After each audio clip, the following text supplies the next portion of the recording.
Game of the Year is a prestigious honor that every game wants to beat. But obviously not every game can be Game of the Year, and many get left in the dust. Some very deserving games. Hi folks, it's Falcon, and today on gameranx, 10 games that got robbed by Game of the Year. Starting off with number 10, Ghost of Tsushima getting stiffed by The Last of Us Part 2. So, now that we've got the bombshell of a title of this video, here's the ground rules. When I'm saying Game of the Year, I'm talking about the Game Awards and its predecessor, the Spike Video Game Awards. Not anything else. There are a lot of Game Awards. There are a lot of different Game of the Year awards. I mean, basically every game gets a Game of the Year edition now. The EA Sports Award for Best Sports Game goes to Madden, I guess. We're going with the Game Awards, though. Number 2, this is absolutely not about crapping on the winner. It's more about talking about games that didn't necessarily get their due from the biggest awards, and Ghost of Tsushima in 2020 is one of those games. The Game Awards, the Golden Joystick, the BAFTAs, DICE Awards, or Game Developers' Choice Awards didn't win the big prize at any of them. If it wasn't Last of Us Part 2 doing the steal, it was Hades, Half-Life Alyx. 2020 was a stacked year, and Ghost ended up getting lost in the shuffle. It's a shame, because it's like a universally well-liked game. While Last of Us Part 2 was ignoring the whole made-up rivalry between the two games, it was still a significantly more divisive game. Ghost was probably Sucker Punch's best game yet. It was huge, it played well, it looked amazing. A lot of people were saying this was the Assassin's Creed we've always deserved. It kind of out-Assassin's Creeded Assassin's Creed, as I like to say. And on top of that, it had some really innovative and immersive waypoint mechanics like the guiding wind. The combat was excellent, the story was entertaining and well told.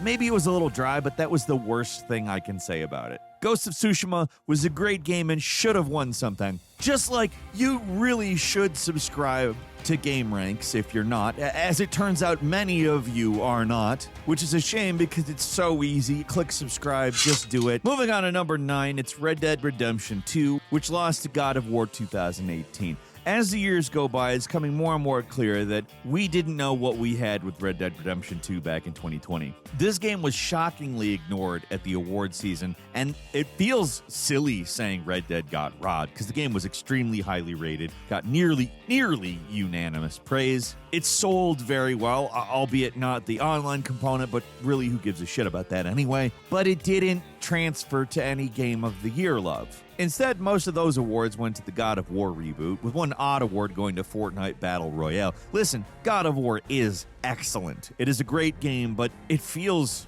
wrong that Red Dead 2 won nothing in 2019. Not from any of the major awards organizations, at least certainly not from the Game Awards. It didn't even win anything for artistic achievement, even though the game has some of the most impressive, realistic, and beautiful natural environments ever made for a game to this day. The best it got was some music and sound design, and a nod to Roger Clark as Arthur Morgan, which is well deserved, to be fair. It also won Best Narrative and Technical Achievement, which is nice, but it's kind of chump change. This is arguably Rockstar's most impressive achievement and the pinnacle of immersive open world games, and yet it didn't walk away with any major awards to show for it. I think the game's deliberate pace and mildly complex controls threw people off of it, and a more novelistic story that doesn't seem as grand or exciting compared to the more fast-paced Red Dead 1, which is also a revenge story, kind of a forced revenge story even. It's a good game.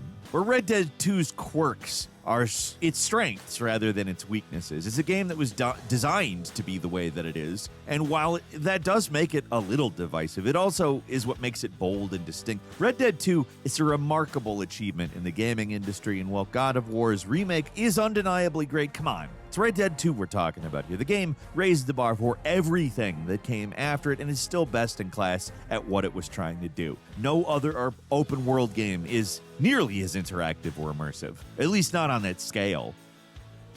And number 8 is Indiana Jones and the Great Circle, which was kind of pushed out of the limelight by Astrobot in 2024. Kind of cheating with this one, because there's a big glaringly obvious reason why Indy didn't win at the Game Awards. It came out December 9th. and the Game Awards aired on December 12th, so it wasn't eligible. But that didn't stop it from being overlooked at the Game Developers' Choice Awards, the British Game Awards, which aired well into 2025. And let's be serious, if it's eligible for this year, it's not going to win. We certainly haven't forgotten about The Great Circle, but it feels old. It feels like forever ago. It just came out at that time of year where it feels like everything is happening all at once. And again, you have a Game Awards that happen after it. And 2024 was a pretty stacked year, all considering. There were a lot of games that could have won Game of the Year, and I mean, I wouldn't bat an eye, Astrobot included. Most games that at least deserved a look got award attention, like Balatro, Black Myth Wukong, Metaphor ReFantasio,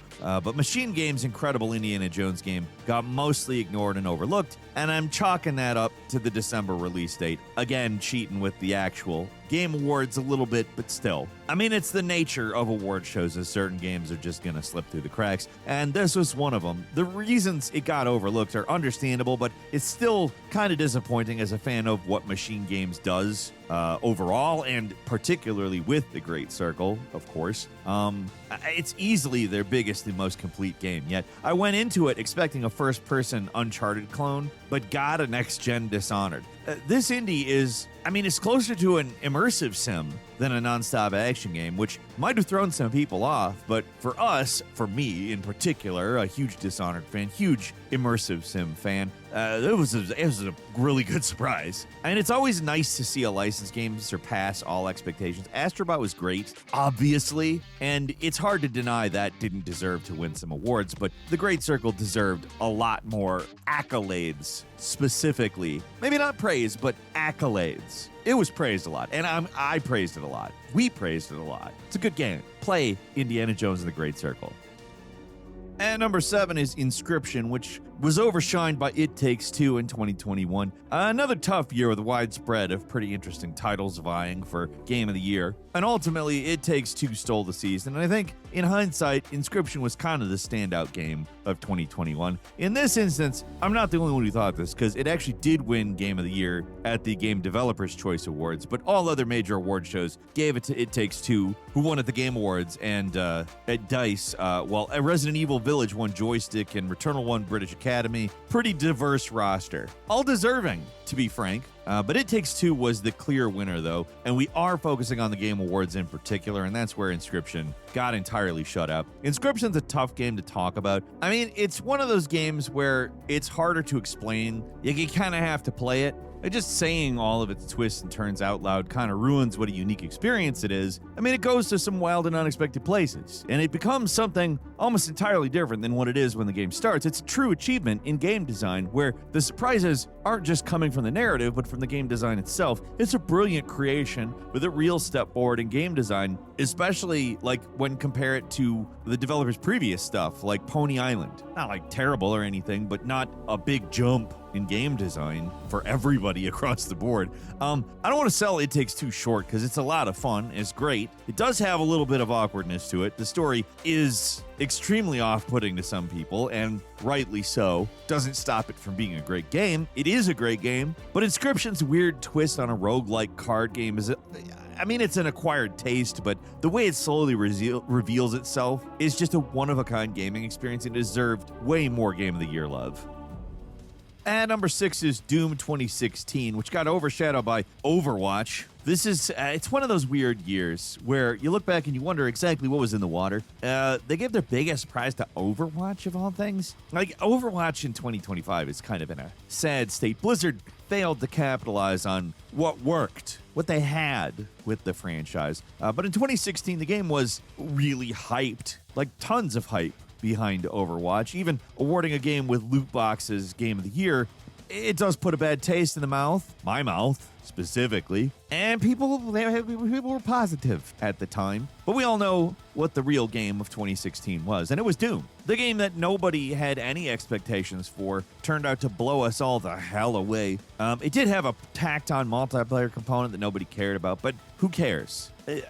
I'm focused on single player, excellently designed, pretty much completely reinvented the modern FPS. Yes, games like Shadow Warrior, Rise of the Triad 2013, the two Machine Games Wolfenstein games actually came out in 2014 and 15. I think appropriate to credit them, but these games were all Blackberries and Doom is the iPhone. That's not to shit on the BlackBerry. It's just to say Doom wasn't the first to get there, but it was by far the best. It really cemented the shift in FPS games that we're still in the middle of right now. It's important to remember just how unexpected Doom was. Everyone assumed it was going to suck, but when it came out, it absolutely exceeded all expectations. It's not quite as innovative as Doom Eternal, but the Doom reboot is a lot of people's favorite just because the game doesn't try so hard to do something new. It's just a seamless blending of old and new that focuses on being fun above all else.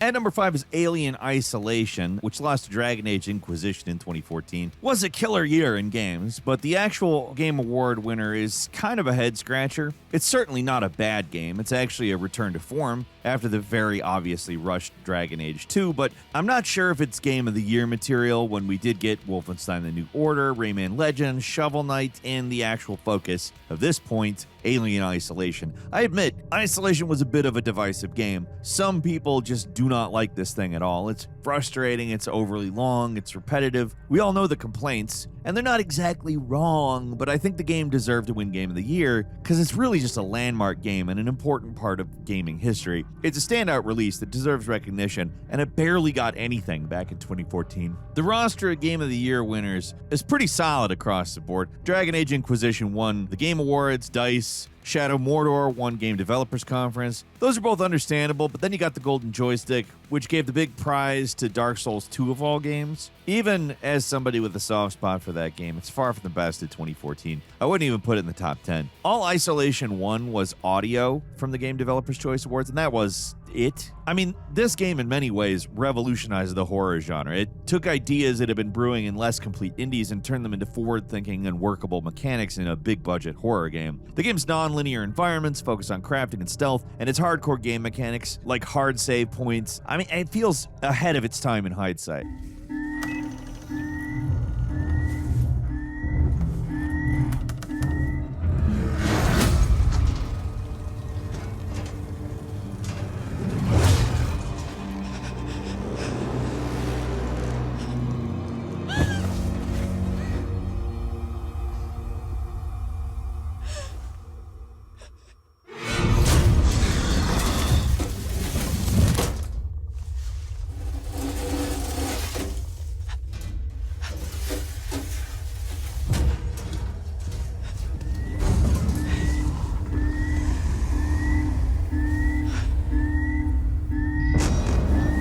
The design of the alien in general is a real achievement too. So few games even bother with enemy AI design anymore. This game put a lot of effort into making the alien seem intelligent and dangerous. It's brilliant as long as you're okay with dying a few dozen times. When it came out, Inquisition was kind of a buggy mess too. The quest design wasn't great, and the weird quasi-MMO combat system didn't hold up great. In contrast, Alien Isolation aged like fine wine. The mechanics feel as fresh as ever, and the graphics are still impressive more than 10 years later. Reviews at the time were mixed, but now I think people mostly recognize Isolation as the masterpiece it is. I hear something. I hear something. Axel? Fuck if I go on me.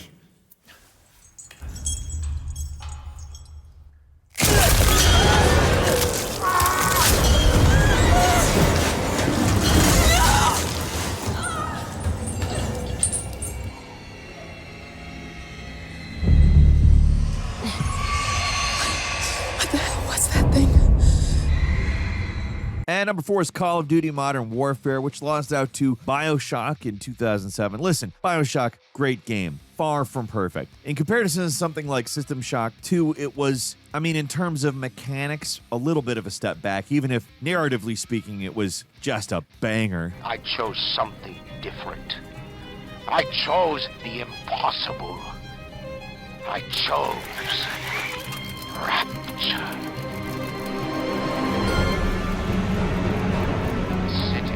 The artist would not fear the censor, where the scientist would not be bound by petty morality, where the great would not be constrained by the small.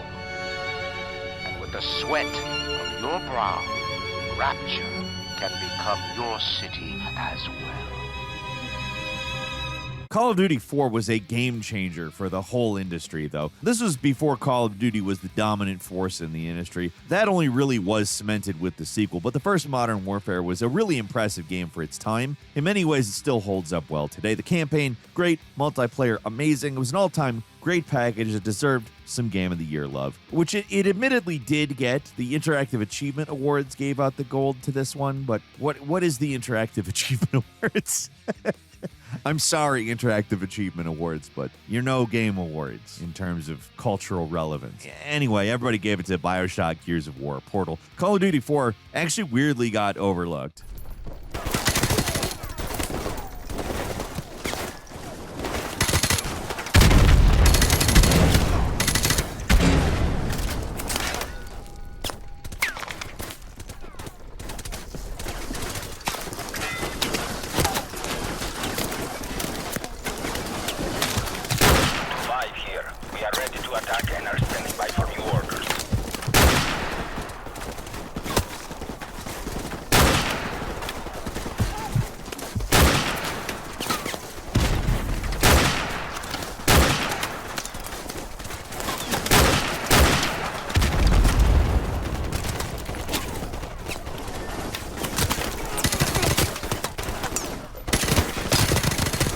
And number 3 is Dishonored, which lost to The Walking Dead in 2012. As much as we all like Telltale's The Walking Dead, you got to admit, it's not really a particularly mechanical game. It's more a choose-your-own-adventure game, right? It's a movie with branching paths. There's not really a lot else to do other than watching the story, doing a few QTEs, and some selecting of dialogue choices. Does it really deserve top spot for Game of the Year? I mean, sure, taste is taste, and depending on who you ask, sure, whatever. I'm not actually going to say you're wrong if you liked this game better than any other game in 2012. But I think a game that really was owed the accolades is Dishonored, which is just, to this day, a fantastic, one of the best immersive sim ever, period. The world of Dishonored is just so well designed. It has a distinct art style that remains excellent. The gameplay, whether you want to focus on stealth or just go buck wild and kill everything, it's a joy to play. Dishonored did at least get some recognition from the British Academy, but all the other major awards completely ignored it. The Walking Dead is great. It's a landmark game in certain respects, but Dishonored, it's genuinely one of the best games ever made. If you have not played Dishonored, don't play the second one first, play Dishonored first. It is a freaking monumental achievement and just from start to end, pure fun. Give yourself up. Someone's down. Come out. We both know you're weak at heart. Take this. Let thy hands not be restless. Reveal yourself. Got you now. Get behind him. We know you. Watch it. Someone get over here. Damn, someone's been killed. Wilford, outsider. When I find you, it's going to be bad. Got you now. Get around here, please.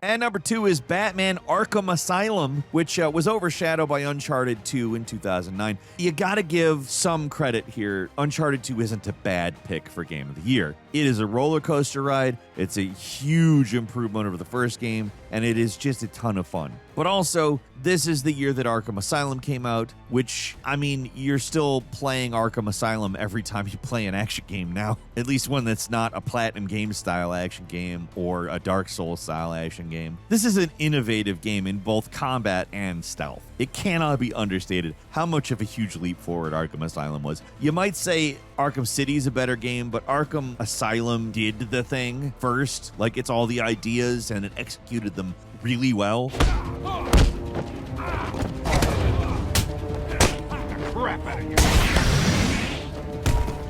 It was such a big swing that did so many new things that all miraculously worked. Like, they got it exactly right on the first go, which is insane. Before Asylum, third-person combat was often awkward and stiff, or a ripoff of something that just somebody else did right. But this game introduced a simple but very satisfying system where it really felt like you were playing as Batman. In every other game that came before this, you felt like a flailing idiot, but this managed to make combat feel cinematic and satisfying at the same time. Before Batman, stealth was slow, methodical, sometimes boring, but in Asylum, you're the hunter, not the prey. Stealth is fast, reactive, with enemies responding and changing their behaviors depending on fear levels, and it's incredibly fun. The stealth system, especially in Asylum, is a game changer. Stop him before he gets someone hurt. Really, it's for his own good.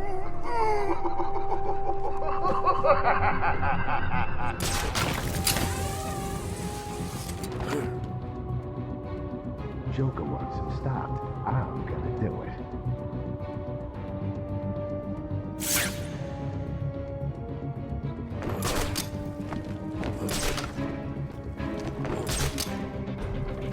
It's nothing to be afraid of. Just a man who likes to dress up as a bat. Ew, come to think of it, a little bit scary. Joker's crazy. Why did I ever agree to this? Huh?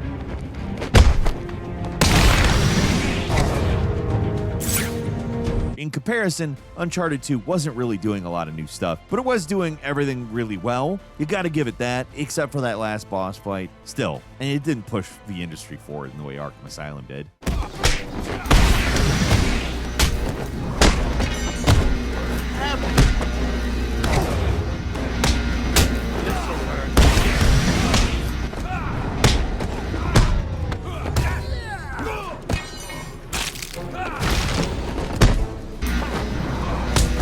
And finally, at number 1, it's Prince of Persia: The Sands of Time versus Madden NFL 2004, which was in 2003. Which sounds silly, but that's just how those games work. I mean, people love making fun of award shows for making the wrong choice, but in reality, they're usually not that far off. Everything on this list so far absolutely deserves an award. But the inaugural Spike Video Game Awards bizarrely awarded their Game of the Year to Madden NFL 2004. It's a baffling choice from the perspective of hardcore gaming, especially looking back. I mean, it's not necessarily as insane as it might sound. Madden 2004 is one of the highest rated games in the series. It's considered one of the best by fans. It was made back in a time when sports games actually could be great, rather than just a yearly refresh to get you to buy a new roster. This was also before the age of exclusive deals. In fact, just a year after the game came out is when EA signed that deal with the NFL. Still, if any game deserved to win Game of the Year back in 2003, it was Prince of Persia: Sands of Time. An all-time great game.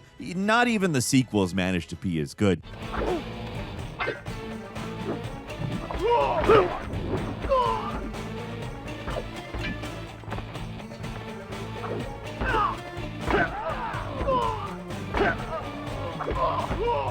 The game had a distinct creative vision and some of the best platforming of its day, and it's still a great game that's fun to go back to. A little stiff, maybe the combat isn't perfect by modern standards, but the time manipulation gimmicks, they're so satisfying to use. It is an amazing game that, by all rights, in my opinion, should have won.